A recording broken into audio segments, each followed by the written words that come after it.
Assalamualaikum warahmatullahi wabarakatuh.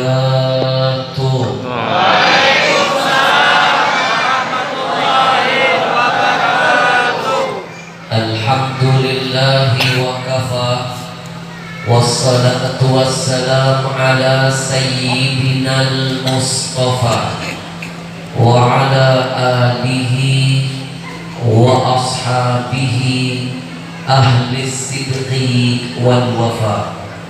Allahumma salli wa sallim wa barik wa karrim wa afi ala sayyidina Muhammadin, ala sayyidina Muhammadin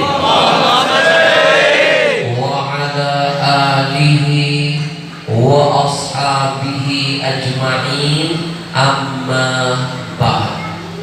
Bapak Ibu, saya titipkan pesan pertama: jangan malas-malas, jangan bosan-bosan untuk senantiasa bersalawat kepada Nabi ketika telinga kita mendengar nama Nabi disebut.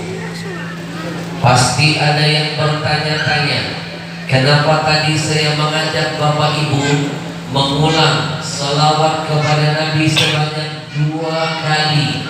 Karena saya teringat dengan pesan Nabi. Bapak Ibu mau tahu siapa orang yang dipandang Nabi sebagai orang yang bakhil, pelit, mereki hisi, buntut kasir, korek. Kalau bahasa sini pelit apa? Pemalar. Bapak Ibu mau tahu siapa orang yang dianggap Nabi sebagai orang yang pemalas? Jawabannya, dia adalah orang-orang yang ketika telinganya mendengar nama Nabi disebut, mulutnya diam, bungkam, tidak mau bersalawat kepada Nabi. Dialah orang yang pemalar menurut Nabi sallallahu alaihi wasallam. Mana dalilnya? Al-bakhilu alladhi man dzukirtu indahu falam yusalli alayya. Kata Nabi, orang yang pemalar itu adalah orang-orang yang ketika namaku disebut, mulutnya diam, tidak mau bersalawat kepadaku. Padahal survei membuktikan Allah saja yang maha mulia memuliakan Nabi. Allah Nabi, innallaha wa malaikatahu yusalluna 'alan nabi ya ayyuhalladzina amanu sallu 'alaihi wa sallimu sallallahu ala Muhammad sallallahu alaihi wasallam sallallahu ala Muhammad sallallahu alaihi wasallam. Satu kali kita baca istighfar, hanya 1 dosa dihapuskan Allah. Tapi 1 kali kita bersalawat, 10 dosa dihapuskan, 10 pahala ditambahkan, 10 derajat dinaikkan. Rugi yang tidak gemar bersalawat kepada Nabi. 30 berbanding 1. Sallallahu ala Muhammad sallallahu alaihi wasallam sallallahu ala Muhammad sallallahu alaihi wasallam. Silakan buka kitab yang judulnya Sa'adatud Darain. Dalam kitab ini pernah disebutkan semua amalan yang ada di muka bumi yang kita lakukan itu semua terbagi menjadi dua. Yang pertama ada namanya amalan yang maqbulun, pasti diterima oleh Allah. Yang kedua ada nama amalan mardudun, amalan yang pasti ditolak oleh Allah. Illa salah ala nabi, semua ulama sepakat dan mufakat hanya ada satu-satunya amalan yang tidak akan ditolak oleh Allah, pasti akan diterima. Amalan itu hanya salawat untuk Nabi kita. Meskipun yang membaca salawat itu ada unsur riyaknya, meskipun yang bersalawat itu ada sombongnya, pahalanya tetap ada, tidak ditolak oleh Allah. Kenapa sampai sehebat ini? Jawabannya ikraman lin nabi. Allah ingin mengajarkan kepada kita, Allah saja mengkhususkan segala sesuatu yang berhubungan dengan Nabi. Amalan selain salawat ada sombongnya, ada riyanya, hilang pahalanya, hilang kemuliaannya, kecuali hanya salawat saja. Maka tidak ada alasan untuk malas bersalawat kepada Nabi. Sallallahu ala Muhammad, sallallahu alaihi wasallam, sallallahu ala Muhammad, sallallahu alaihi wasallam. Inna lillahi malaikatan sayyahina fil ard. Kata Nabi, Allah menciptakan malaikat-malaikat khusus, tugasnya tugas yang khusus, mengelilingi bumi mencari orang-orang yang mau bersalawat kepada Nabi. Kalau malaikat itu melihat, mendengar ada orang-orang yang lisannya bersalawat kepada Nabi, maka kata Nabi, yuballighuni min ummatis salam. Malaikat itulah yang akan membawa salawat yang kita baca malam ini dan melaporkan kepada Nabi. Coba dengarkan, bayangkan, renungkan, simpulkan. Malaikat akan laporan di hadapan Nabi seraya berkata, "Ya Rasulullah, ada satu kampung namanya Tapos. Kau ini. yang itu maksudnya itu di dalamnya ada masjid Ingatan mustaqim. yang itu dihadiri oleh fulan bin fulan, dihadiri oleh fulana binti fulan. Mereka ya Rasul bersalawat kepadamu. Coba dengarkan, yang disebut malaikat bukan cuma antum namanya, nama ayah ibu dan oh ketiban berkah karena disebut oleh makhluk yang gak pernah maksiat.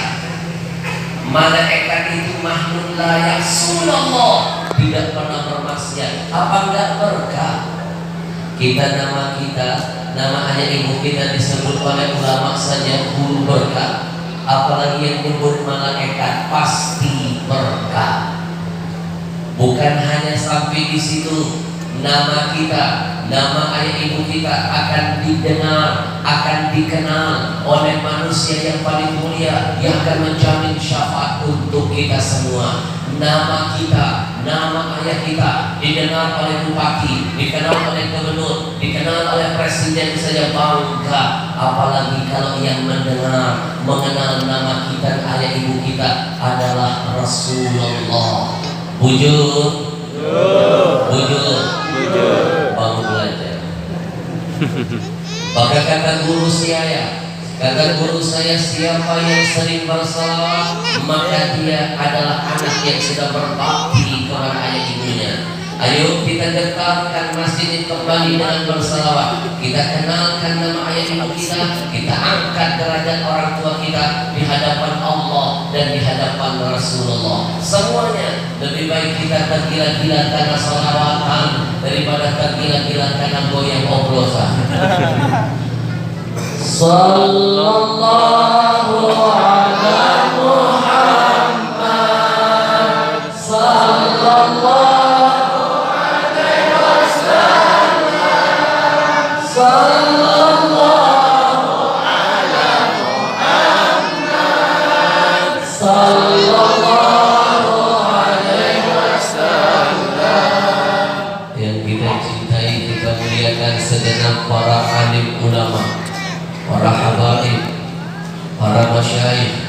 Mohon maaf kalau saya tidak bisa menyebut satu persatu, tapi percayalah di hati saya ada rasa cinta, hormat, sayang untuk semua guru-guru kita yang hadir.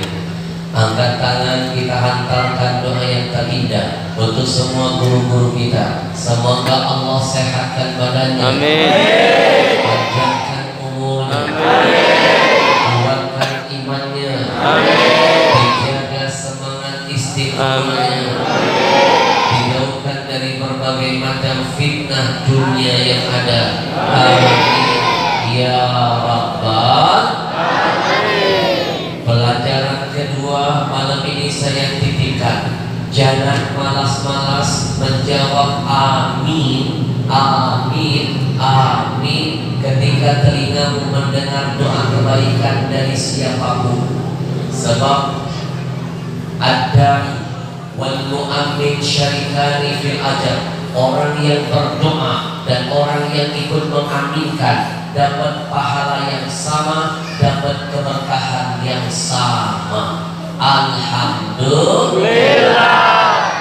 Yang tidak saya lupakan, izinkan saya berterima kasih kepada DKM Masjid Siratal Mustaqim beserta segenap panitia yang karena wasilahnya kita bisa berjumpa. Kita doakan dulu semua yang sudah terlibat, memudahkan, mengizinkan, mensyiarkan, dan sekaligus kita yang memeriahkan acara malam ini. Mudah-mudahan Allah catat setiap kedip mata kita, hembusan napas, tetesan keringat, langkah kaki, semuanya dicatat di sisi Allah sebagai jihad nilainya. Amin ya Rabbal alamin.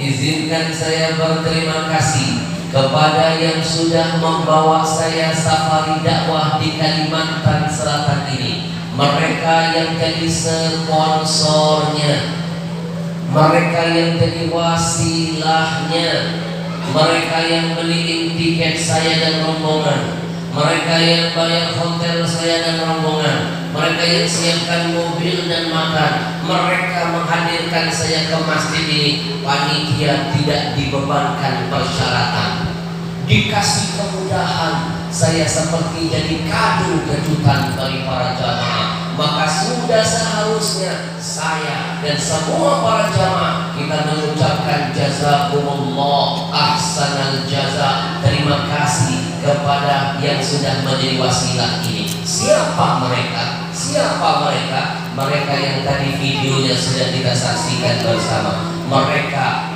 komunitas Riau Indonesia Mengaji. Saya dibawa keliling oleh mereka kemana-mana. Bulan ini di Kalimantan Selatan, dari tanggal 17 Agustus sampai tanggal 3 September. Malam ini tabligh akbar saya titik yang ke-57. Nanti dari sini saya meluncur ke Banjarmasin, meninggalkan Amuntai ini. Saya langsung nyampe di Banjar menjelang subuh. Paginya sudah lanjut acara. Berakhir acara safari dakwah saya di Kalsel di titik 69 atau 70 acara. Ini yang paling lama saya di Amuntai. Ini yang paling lama saya di Kalsel. Padahal yang pertama kali saya masuk ke Kalsel, yang mengundang saya Bupati Fahrudin tahun 2007. Beliaulah yang pertama bawa saya ke Kalsel, tapi saya nggak sempat bermalam di Ambuntai. Beliau pernah berkata, Habib Al-Habsyi, lihat saja Ambuntai, Kalsel punya magnet yang luar biasa. Habib akan buktikan kalau sudah minum air sungai. Burrito. Sungai ko ini. Sungai ini. Habib pasti akan balik lagi ke sini. Saya tadinya nggak percaya omongan begini. Saya nggak percaya apa hubungannya air sungai dengan tiket pesawat. Kan yang membuat saya sampaikan ini kan tiket pesawat. Bujur. Ternyata betul omongan beliau. Minggu depan saya diundang tausiah di Kalsel.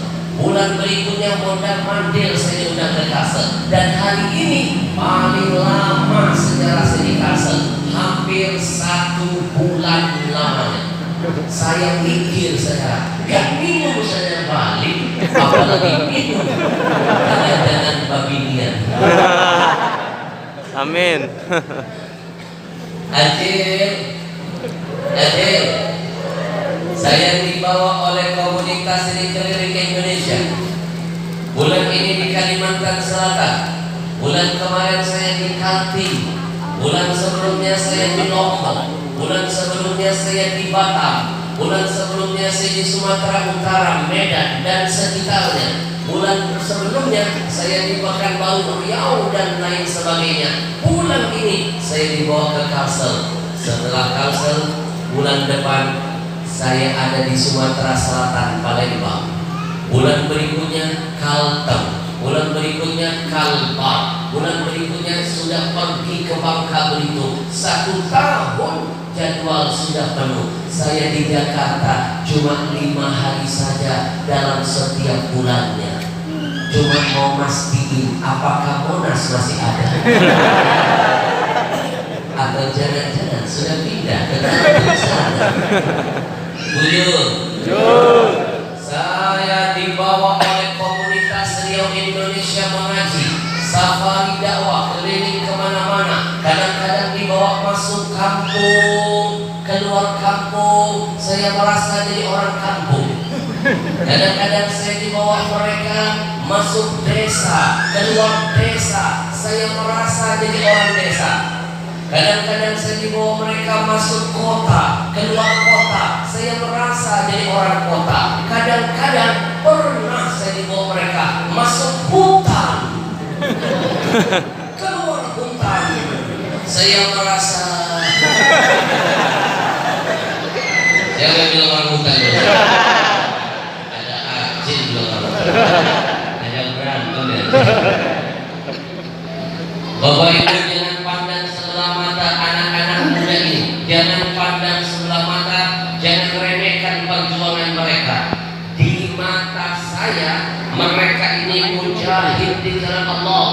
Di mata saya, mereka anak-anak yang muda yang berkarya di jalan Allah. Mereka yang muda, yang beragama, mereka yang berkarya, mereka yang berakhlakul karimah. Saya selalu mendoakan, mudah-mudahan mereka termasuk apa yang dibanggakan Nabi lewat sabdanya. Sab'atun, kata Nabi, sab'atun, ada 7 golongan. Yudhilluhumullah fi dhillihi yawma la dhilla illa dhilluh. Ada 7 golongan, kata Nabi. Nanti pada hari kiamat, ke-7 golongan ini mendapatkan perlindungan dari Allah, di mana tidak ada perlindungan lain kecuali datangnya hanya dari Allah. 7 golongan pasti akan dilindungi oleh Allah. Salah satu dari 7-nya, Bapak Ibu mau tahu siapa mereka? Yang keempat mau tahu? Yang keempat mau tahu? Jangan kemana-mana supaya bisa lagi syuting. Salah satu di antara 7 saya mendoakan mereka mudah-mudahan termasuk. Apa kata Nabi? Syabun nasya'a fi ibadati rabbi. Anak-anak muda yang mempergunakan masa mudanya di jalan Allah. Mereka menghadirkan habaib, para kiai, para ulama ke masjid. Mereka ajak umat mengaji dan mengkaji. Dan pada akhirnya nanti kita akan diajak gotong royong berwakaf Quran. Bukankah itu jihad di jalan Allah? Baru 1 tahun mereka berdiri, mereka sudah berhasil mengumpulkan 200.000 mushaf Al-Quran untuk Indonesia. Dari umat untuk umat, berkahnya buat umat.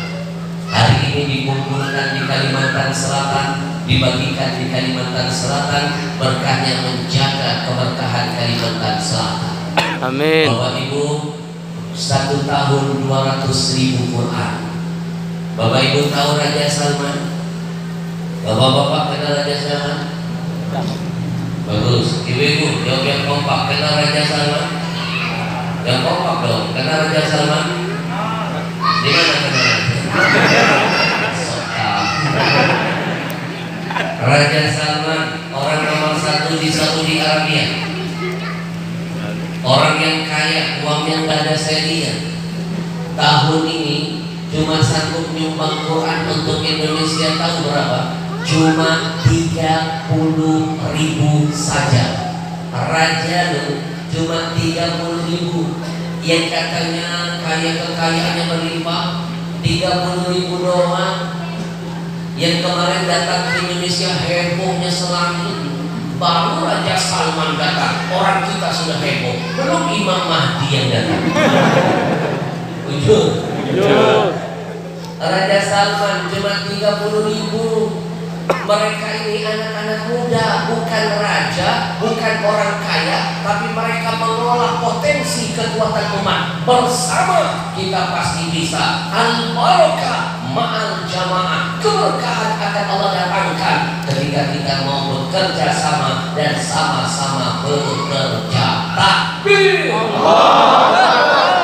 Ayatullah ma'al jamaah.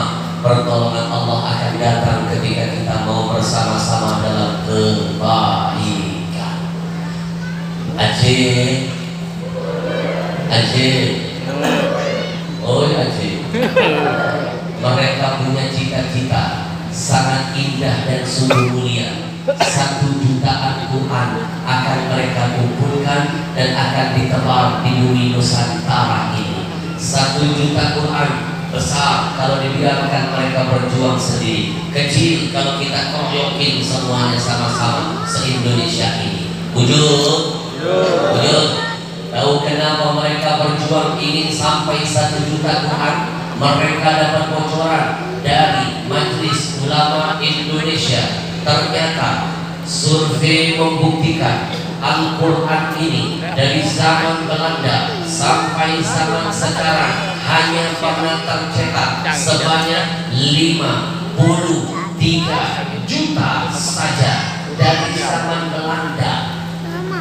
Kalau seandainya yang 53 juta stok Quran yang pernah ada dari zaman Belanda sampai sekarang tidak dimakan rayap, tidak sobek, tidak basah, tidak hilang, tidak terbakar, maka stok kita cuma 53 juta. Sementara kaum muslimin di negeri ini sudah tembus angkanya 250 juta.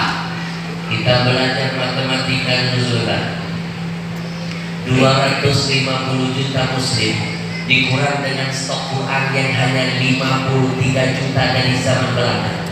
Saya pastikan 197 juta, hampir 200 juta saudara-saudara kita yang mengaku beriman dengan Allah, yang tinggal di pelosok, nasibnya seumur hidup tidak pernah melihat 1 Al-Quran pun. Bahkan tim kami pernah menemukan fakta di lapangan, Jangankan satu Al-Quran di rumah mereka, surah Yasin saja tidak nampak di rumah. Mimpi mereka bisa pandai membaca Quran kalau Quran tidak ada di dalam rumahnya. Mimpi mereka bisa berakhlak Quran seperti akhlak nabinya. Karena khuluquhul Quran, Nabi itu bagaikan Quran berjalan dalam kehidupan. Kalau hidayah tidak pernah menghampiri jiwa raganya, maka tidak ada pilihan lain Bapak Ibu sekalian.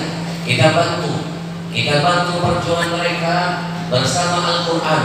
Kita bantu mereka selama mereka berdakwah di Kalimantan Selatan. Kalau mereka sudah bersusah payah mengeluarkan biaya, kepala mereka jadi kaki, kaki jadi kepala, menghantarkan saya ke sini, kita bantu jihad mereka selama mereka dan rombongan berada di Kalimantan Selatan, kota yang kita cintai. Saya ingin mengajak Bapak Ibu, kita berikan infak yang terbaik. Saya mulai dari diri saya. Kita tanam saham akhirat. 100.000 kecil di dunia ini, besar manfaatnya ketika kita wafat nanti di alam barzakh. Niatkan masukkan ini ke sorban berjalan pasang niat. Ya Allah, takdirkan dari anak cucuku ada yang telah menjadi penghafal Quran, yang akan menjadi syafaat bagi diriku dan keluargaku, yang akan memanjatkan mahkota di atas kepalaku. Niatkan 100.000 ini menjadi saham akhirat kita hari ini. Kita bikin bangga Rasulullah, kita bikin Rasul senyum dengan jihad kita, karena kita berjuang bersama mereka untuk mewujudkan Quran di tengah-tengah bangsa Nusantara ini. Rasul bangga dengan kita nantinya. Bismillahirrahmanirrahim. Yang sakit niatkan Allah sembuhkan penyakitnya. Yang punya hajat niatkan Allah kabulkan hajatnya. Nabi yang menjadi ma'aqasamalu bin sadaqati man yasdadu tidak akan berkurang, kata Nabi. Harta yang kau sedekahkan bertambah pasti akan bertambah. Ma'akalta fa'afnaita, kata Nabi, yang kau makan pasti busuk. Wa ma labithta fa'ablaita, yang kau pakai pasti laku. Wa ma tasaddaqta fa'amdaita, yang kau sedekahkan akan kekal abadi selama-lamanya. Berikan infak yang terbaik. Kita bantu perjuangan mereka bersama Quran selama di Kalsel. Mudah-mudahan Rasul bahagia memandang kita. Amin. Kita iringi dengan salawat. Sallallahu ala Muhammad, sallallahu alaihi wasallam, sallallahu ala Muhammad, sallallahu alaihi wasallam, sallallahu ala Muhammad, sallallahu alaihi wasallam, sallallahu ala Muhammad, sallallahu alaihi wasallam. Kita mohon kepada Allah, mudah-mudahan dengan jihad kita malam ini Allah jadikan ini menjadi asbab Amin. agar Allah segera mengangkat wabah corona dari Indonesia. Amin. Ya Rabbal Alamin. Gara-gara corona kita semua jadi merana. Wujud. Bapak Ibu, bersyukurlah dengan Allah, tinggal di kampung ini masih bisa ngumpul sebanyak ini. Bersyukur kami di Jakarta dibubarkan. Bapak Ibu, bersyukurlah tinggal di kampung ini masih bisa ngaji bareng-bareng seperti ini, masih bisa memandang wajah ulama-ulama dan guru-gurunya. Begitu juga sebaliknya, gurunya, ulamanya masih bisa melihat wajah-wajah jamaahnya. Bersyukur kami di Jakarta sudah 1 tahun lebih semua acara ceramah dibatalkan. Saya ingat betul ketika saya di Jakarta, besok mau puasa, ketika corona pertama datang, Ramadan terasa seperti berlalu begitu saja. Kami tarawih dirumahkan, Idul Fitri kami dirumahkan, Idul Adha pun kami dirumahkan. Ramadan seperti berlalu tanpa kenangan. Besok mau puasa, besok mau Ramadan. Nasib kami para ustaz-ustaz di Jakarta dikurung di rumah-rumah. Kami dikurung di rumah-rumah. Murid saya ada yang telepon, Kering, Habib, apakah ini tanda kiamat sudah dekat, Habib? Bukankah dulu sebelum corona datang, satu hari menjelang puasa setan yang dikurung, kok sekarang ustaz yang dikurung? Bujur, bujur. Gara-gara corona tahu nggak? Jadwal saya semuanya dibatalkan di Jawa Barat, Sukabumi, Bogor, Bandung, Jakarta, Banten, semua dibatalkan. 7 bulan lebih saya gak pegang makhluk ini. Mikrofon. 7 bulan lebih saya gak ketemu jamaah sebanyak ini. Saya pernah protes. Kenapa kami gak boleh ketemu umat? Kenapa? Mereka menjawab, jangan Habib, jangan kenapa. Sekarang Jakarta ini zona hitam, lebih bahaya dari zona merah. Kalau Habib tetap memaksakan ketemu jamaah, Habib bisa kena positif corona. Saran kami, ikuti arahan pemerintah saja. Hashtag di rumah aja, hashtag di rumah aja, hashtag di rumah aja. Dulu kan begitu, sekarang sudah berubah. PPKM, pelan-pelan kita mati. Macam-macam istilahnya, masih corona tetap ada. Betul? Betul? Acil, Acil. Habib jangan tausiah, nanti Habib positif corona. Kami sarankan Habib lebih baik di rumah aja bila perlu. Habib jangan keluar-keluar dari kamar. Saya coba nasihat mereka, saya coba 7 bulan aja. Sekali lagi 7 bulan aja saya nggak keluar-keluar dari kamar. Alhamdulillah saya negatif, tapi bini positif. Gara-gara siapa itu? Bujur, bujur. Bapak Ibu, gara-gara corona dunia pendidikan anak-anak kita malah terbalik. Dulu sebelum ada corona, anak-anak kita ini pergi ke sekolah loh, nggak boleh pegang HP. Sekarang terbalik, pegang HP malah nggak boleh ke sekolah. Bujur, bujur. Gara-gara corona,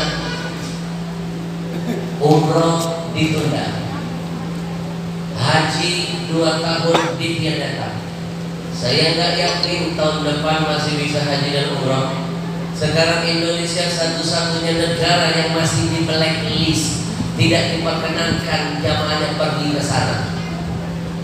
Aceh, saya tahu yang hadir malam ini pasti ada yang sudah daftar umroh gagal berangkat. Saya tahu. Saya yakin yang hadir di sini ada wajah-wajah yang harusnya pergi haji malah tertunda. Saya yakin. Tapi jangan berkecil hati, jangan berkecil hati. Percayalah, rencana Tuhan selalu lebih indah dari apapun yang pernah kita rencanakan. Bujur.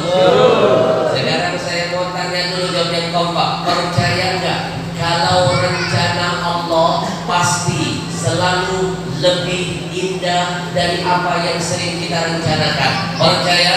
Percaya. Lebih kompak, percaya? Percaya. Saya kasih cerita nyata bahwa rencana Tuhan pasti lebih indah dari apapun yang sering kita rencanakan. Saya hadirkan satu cerita saja, nyata. Bapak Ibu, sebelum corona datang, halus, awas, hati-hati, jangan begitu, jauhkan dari itu, bahaya.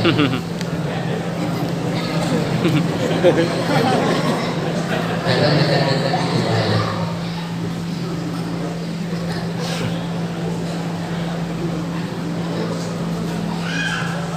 Biasa malu habis.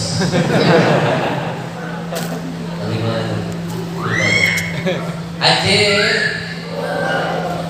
sebelum corona datang masih ingat gak ada kecelakaan pesawat Lion yang menewaskan 300 penumpangnya? Masih ingat? Pesawat Lion yang jatuh di Laut Kerawang, yang sampai sekarang tanda tanya besar. Yang menyebabkan pesawat jatuh ini karena apa? Masih diselidiki. Ada yang bilang pesawat Lion jatuh di Laut Kerawang itu karena mesinnya mati, mungkin saja. Tapi ada yang iseng menyimpulkan, jangan-jangan pesawat Lion ini jatuh di Laut Kerawang itu gara-gara terkena angin goyang Kerawang. Bukankah Kerawang itu terkenal dengan goyangan maut? Pesawat aja nyusep apalagi pian. Jujur. Acil, terlepas dari perdebatan itu saya menyimpulkan satu pesan tersirat dari Allah. Dengarkan baik-baik. Semua penumpang pesawat Lion meninggal dunia. Sekali lagi dengarkan, konsentrasi. Semua penumpang pesawat Lion meninggal dunia kecuali satu saja penumpang yang selamat. Yang lain meninggal semua, yang selamat cuma satu.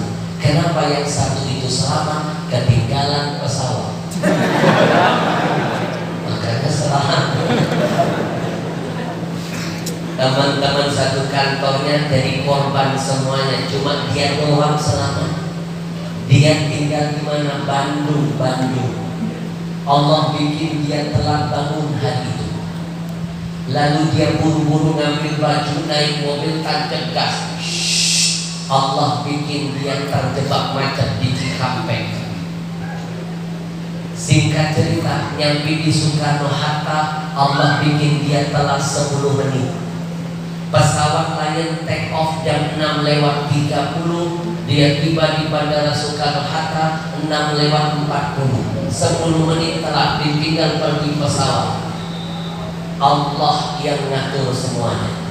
Bapak Ibu, saya mau tanya, jawab yang kompak. Siapa yang membuat dia telat bangun? Allah. Siapa yang ngatur takdirnya dia terjebak macet? Allah. Siapa yang ngatur takdirnya dia ketinggalan pesawat? Allah. Percaya gak kita semua ini seperti artis? Allah itu sutradara kita.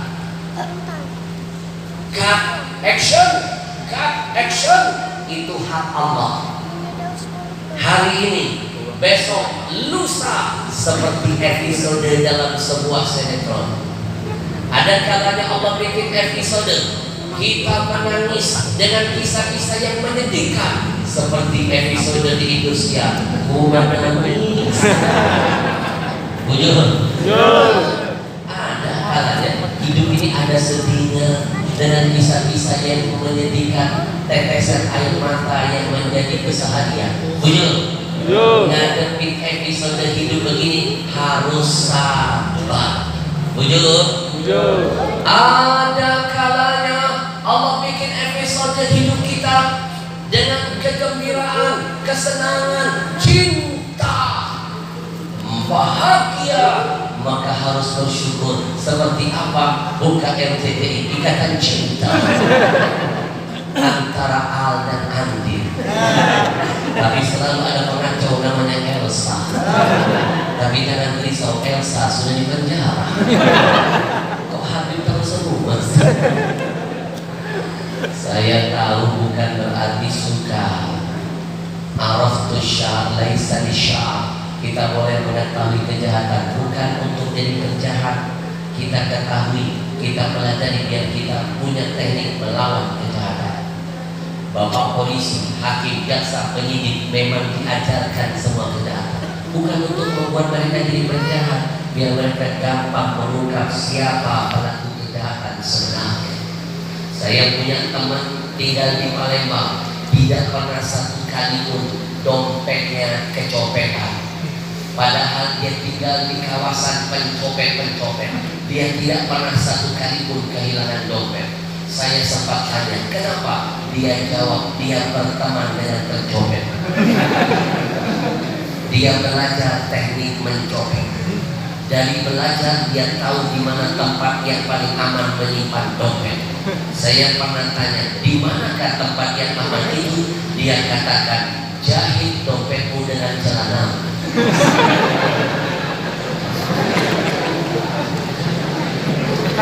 Ajar.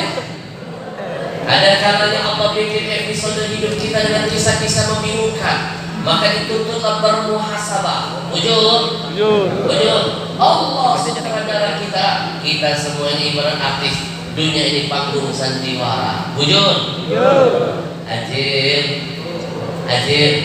Allah bikin orang ini telah bangun kejebak macet di bandara, ketinggalan pesawat, keluar sifat jelek manusiawinya.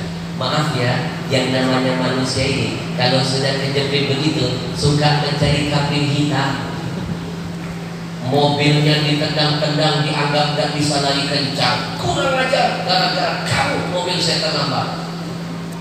Jalan tol macet disumpah-sumpahi. Sampai-sampai istrinya di Bandung ditelepon, dimaki-maki. Kering, dimaki-maki, Pak. Mama, ini semua gara-gara mama. Karena semalam mama minta nambah. Badan tidurnya badan lemas, kebablasan.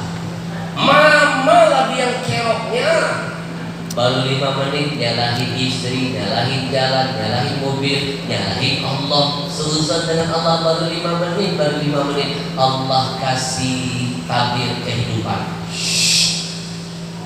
Dia lagi di bandara sedang duduk, di depan matanya Allah kasih lihat berita terkini tentang info pesawat jatuh.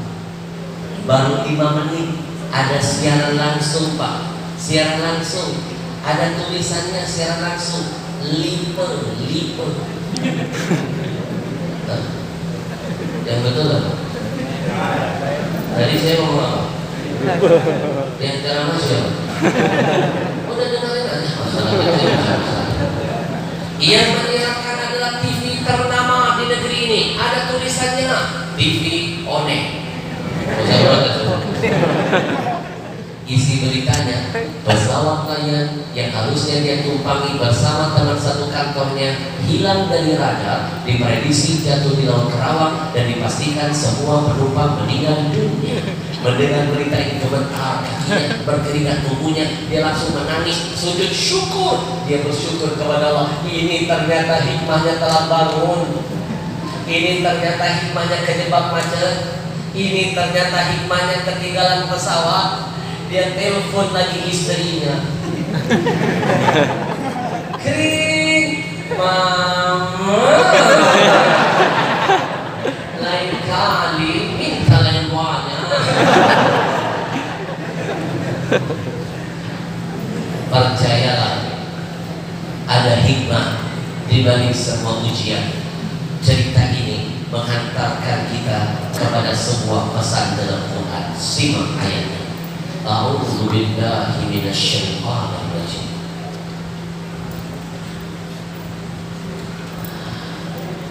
Kedengaran? Belum dibaca. Mohon maaf kalau suara saya nanti tidak semerdu Kori ya. Namanya juga Ustadz, juga manusia, banyak jadwal, kurang tidur, kurang istirahat, suara jadi korban. Apalagi Ramadan, anak-anakku saya Ramadan, Habib saking sibuknya gak makan siang tahu. Mikir gitu jadi. Anak-anakku jawab yang kompak. Ramadan kalian puasa nggak saya? Yang kompak puasa nggak? Yang kompak puasa nggak? Puasanya setengah hari apa 1 hari jujur? 1 hari. Orang di mana-mana Ramadan puasa 1 bulan. Kenapa dia 1 hari? Ada yang nggak beres itu. Cerita tadi mengingatkan kita dengan pesan indah dari Allah. A'udzu billahi minasyaitonir rajim. Asa an takrahu syai'an wa huwa khairul lakum wa asa an tuhibbu syai'an wa huwa syarrul lakum. Kata Allah, boleh jadi terkadang kamu membenci sesuatu, tapi sesuatu yang kamu benci itu indah menurut Allah untuk hidupmu. Ada kalanya engkau mencintai sesuatu, kata Allah, tapi yang kau cintai itu buruk menurut Allah untuk dirimu. Kadang-kadang kita melihat di depan mata cakep, bagus, tapi itu buruk sebenarnya buat kita. Ada kalanya kita memandang ini jelek, tapi sebenarnya itulah yang terbaik untuk kita. Wujud ada hikmah dalam setiap kejadian. Sallallahu ala Muhammad, sallallahu alaihi wasallam, sallallahu ala Muhammad, sallallahu alaihi wasallam. Singkat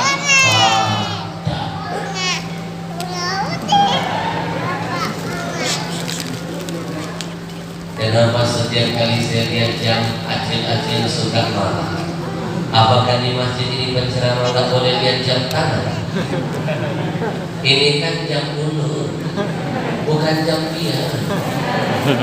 Konsentrasi, konsentrasi. Dengarkan ucapan saya konsentrasi. Ini jam ulur, bukan jam diam.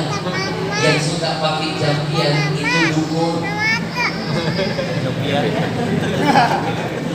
Paham? Jam-jam itu cukup. Ajib. Tanpa terasa 30 menit kebersamaan sudah kita lalui bersama. Lanjut. Apa dong? Lanjut. Karena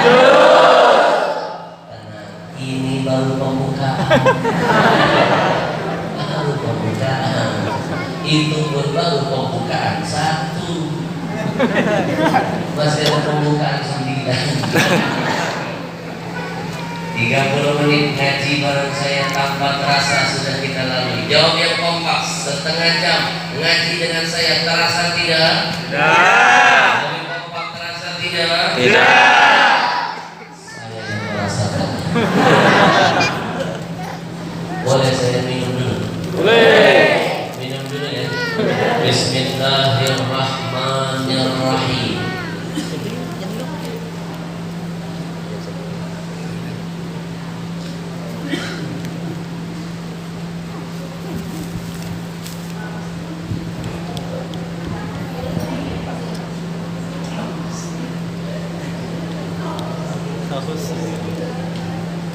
Jelek-jelek begini, jelek-jelek begini, kopi saya ini sinarnya lebih kencang dari Telkomsel. Tadi ketika saya minum, saya mendengar ada suara-suara acil-acil radikal. Ada yang teriak-teriak, bisik-bisik tetangga di sana, haus, haus. Bisa banget. Bukan haus begini loh, begini.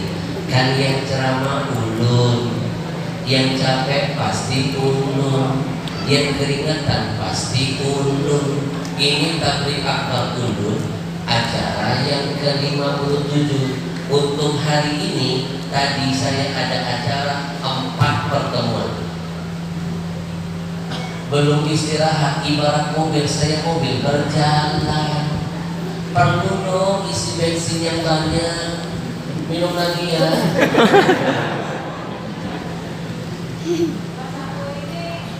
Bapak Ibu kan cuma duduk saja. Udah duduk bisa ketawa, nyender pula. Ibarat mobil mogok. Tidak isi bensin juga tidak jadi masalah. Minum lagi ya.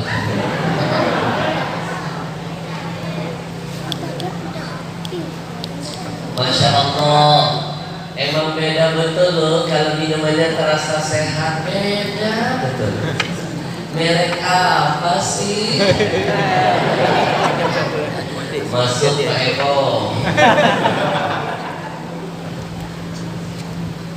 Mohon doanya. Ini satu-satunya minuman yang paling setia menemani dakwah saya di mana-mana. Saya diundang tabligh akbar di Hong Kong, di Korea Selatan, di Taiwan, di Singapura, di Malaysia, di Brunei, di Jordan, di Palestina.